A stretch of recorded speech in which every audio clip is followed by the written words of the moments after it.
अनंत कोटि ब्रह्मांड नायक राजाधिराज सच्चिदानंद सद्गुरु श्री ब्रह्म चैतन्य महाराज की जय। श्री राम समर्थ। 26 जुलाई। 4 साधन। किसी भी इमारत बनाने के पहले जैसे उसकी नींव डालनी पड़ती है, वैसे ही परमार्थ साधने के लिए पहले साधनों की नींव डालनी पड़ती है। शास्त्र ने 4 प्रकार के साधन बताए हैं। पहले नित्यानित्य वस्तु विवेक, यानी नश्वर और अनश्वर वस्तु का विचार करें। अनित्य जो विषय है उनके प्रति उदास हो और नित्य जो भगवान है उसमें मन लगाएं। फिर इस जगत के या संसार के या स्वर्ग के भोगों की वासना नष्ट करें, यह दूसरा साधन है। हमारा मन बाह्य विषयों की ओर आकर्षित होता है, उसे वहां से खींचकर वापस लाएं और भगवान में लगाएं। हमारे अपराध के बिना ही कोई हमें सताए तो हम उसे शांत भाव से सहें। गुरु के वचन पर विश्वास रखें। हर्ष विषाद न मानते हुए संतोष से रहे, यह तीसरा साधन है। अंत में हमें भगवान से या सद्गुरु से मिलने की सच्ची व्याकुलता हो। इतनी सब साधन सामग्री हो तभी साधक को ब्रह्म दर्शन होगा।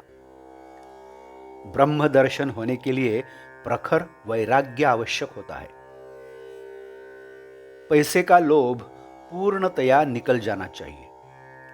मन की काम वासना पूर्णतया नष्ट होनी चाहिए। मोह के शिकार होना उचित नहीं। केवल अच्छी गृहस्थी करना यह कोई मानव जीवन का ध्येय नहीं है। ऐसे तो जानवर भी अपना अपना प्रपंच कर लेते हैं। मनुष्य को चाहिए कि वह भगवान की उपासना करके उसे प्राप्त कर लें, तभी गृहस्थी में किए कष्ट सार्थक होते हैं।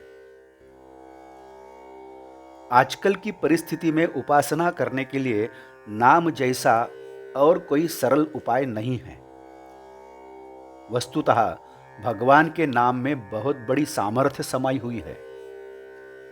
उसका नाम लेकर जो संसार में विचरे उसे व्यवहार में सदा ही सफलता मिलेगी ऐसा नहीं है, किंतु इसमें कोई संदेह नहीं कि भगवान उसकी लाज रखेंगे। गृहस्थी की सफलता या असफलता ये तात्कालिक बातें हैं। सच्चा महत्व भगवान के अनुसंधान का है। राम की इच्छा से ही हमें सुख दुख भोगना पड़ता है, लेकिन हमें इस बात का स्मरण अंत में होता है, इसलिए हमें सुख दुख से तकलीफ होती है। अतः हम शुरू से ही श्री राम की इच्छा को ध्यान में रखकर चलें और इसके लिए नाम स्मरण की आवश्यकता है। गृहस्थी का ढंग ऐसा होता है कि आज सुख हुआ इसलिए अच्छा लगेगा तो दूसरे दिन ही दुख रूपी थाल परोस होगा। इसलिए गृहस्थी में एक आंख में सुख के आंसू तो दूसरी आंख में दुख के आंसू लेकर उन्हें निभाएं।